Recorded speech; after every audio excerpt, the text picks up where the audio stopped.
Hello everyone, welcome back to the channel. In this video I'm going to create a quick head-to-head comparison review between these two AI coding platform, which is Replit and Vercel. So let's quickly dive into it. Talking about Replit. Replit is best if you want all-in-one coding and hosting platform. It lets you code in multiple languages right from your browser, so to collaborate in real time and also deploy app instantly. This makes it great for beginner, educator, or anyone prototyping fast. The trade-off is that it's less optimized for large-scale production app and can feel limited in performance, and risk vendors locked in for long-term projects.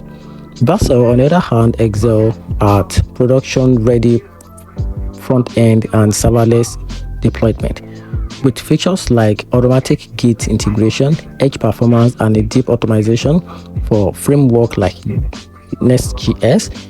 It's the go-to for polished skill app. The downside is that it's more polished, lesser beginner friendly, and more designed for general coding across many languages. So if you want fast learning and prototyping, Replit win.